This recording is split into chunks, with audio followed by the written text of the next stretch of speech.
after getting the good night's sleep I needed and a decent breakfast at the hotel, I packed myself and the bike up for the day. The plan is simply to explore the famous motorbiking roads either side of the Picos de Europa National Park.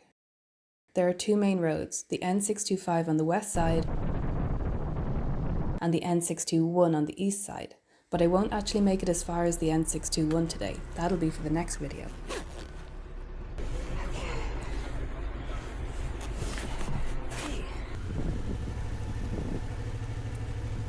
But before I do that, there's one place north of the Picos that I want to see called La Cuevona.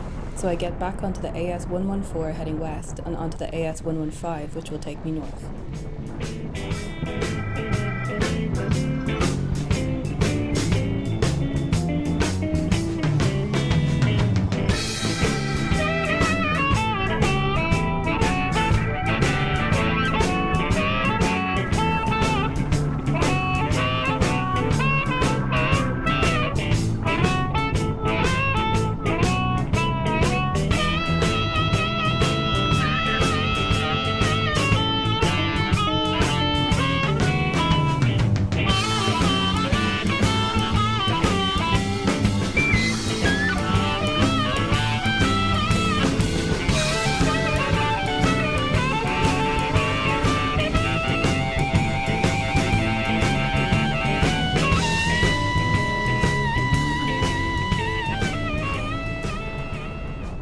Okay, great. So after a little over an hour, I've arrived at La Cuevona, which translates to the Big Cave.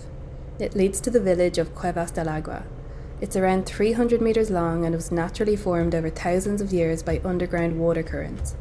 It's been used as a passageway for centuries, but it wasn't until relatively recently that it became more widely known and accessible.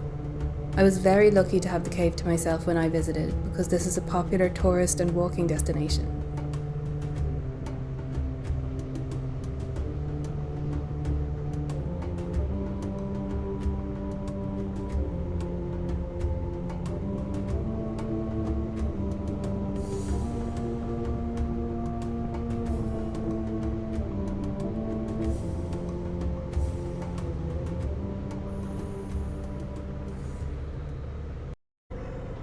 Google Maps tried to bring me out on this dirt road that just led to someone's caravan, so I got scared and turned around and had to go back the way I came, but I got to see the cave again.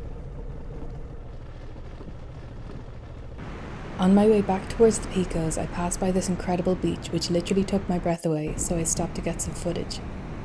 While I was there, I met a lovely local man who was interested in where I was heading.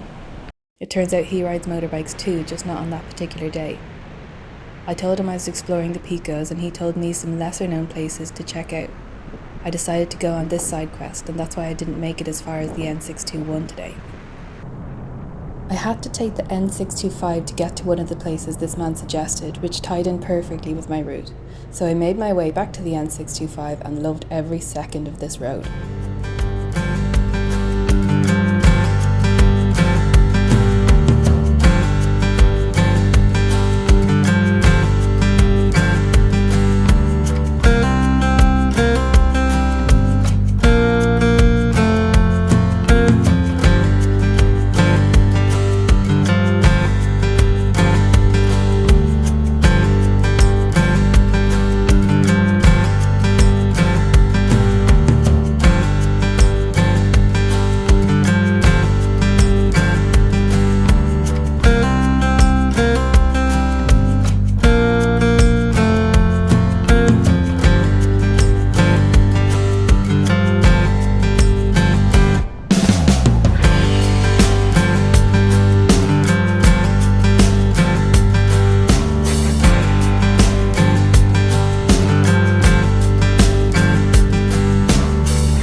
When I decided I'd drive to Portugal, I told a few friends about my plans, and a couple of them had enthusiastically mentioned the Picos de Europa to me on separate occasions.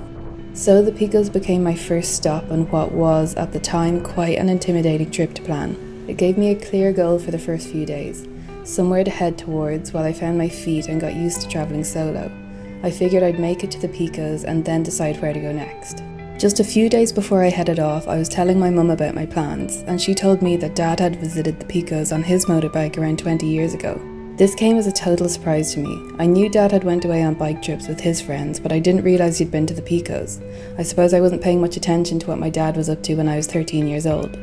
We lost Dad in 2017 to cancer. I didn't start riding motorbikes until 7 years after this, but I never would have had an interest in them if it wasn't for him.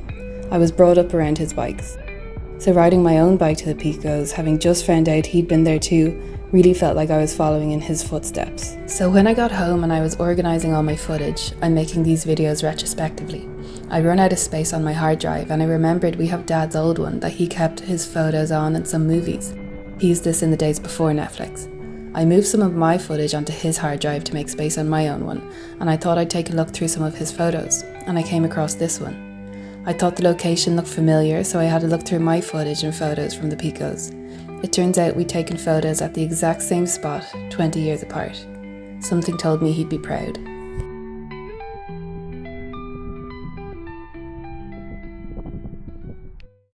But back to my side quest. The local man from earlier had recommended I visit the village of Cain in Valle de Valdeón, so that's where I was headed. I came off the N625 and took the LE2711 into the heart of the Picos. This is another brilliant road for motorbikes with incredible views of snow-capped mountains. The valley is home to multiple tiny villages, all enveloped by the towering summits of the Picos de Europa.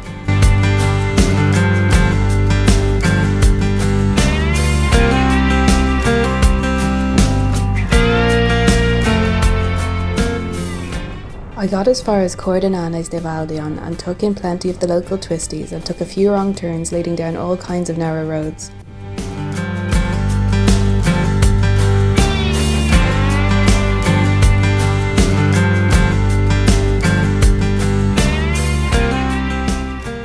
It was getting late in the day, so I decided to head towards my accommodation instead of going deeper into the valley towards Cain.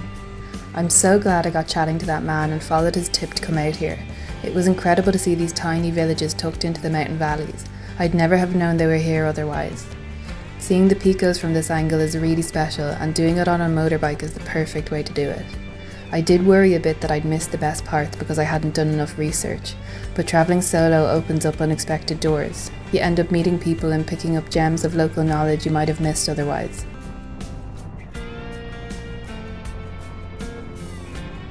In the next video, I'll be visiting the breathtaking town of Riano, taking a cable car up into the clouds and riding the iconic N621. So make sure to subscribe to be notified as soon as it goes live, and thank you so much for watching.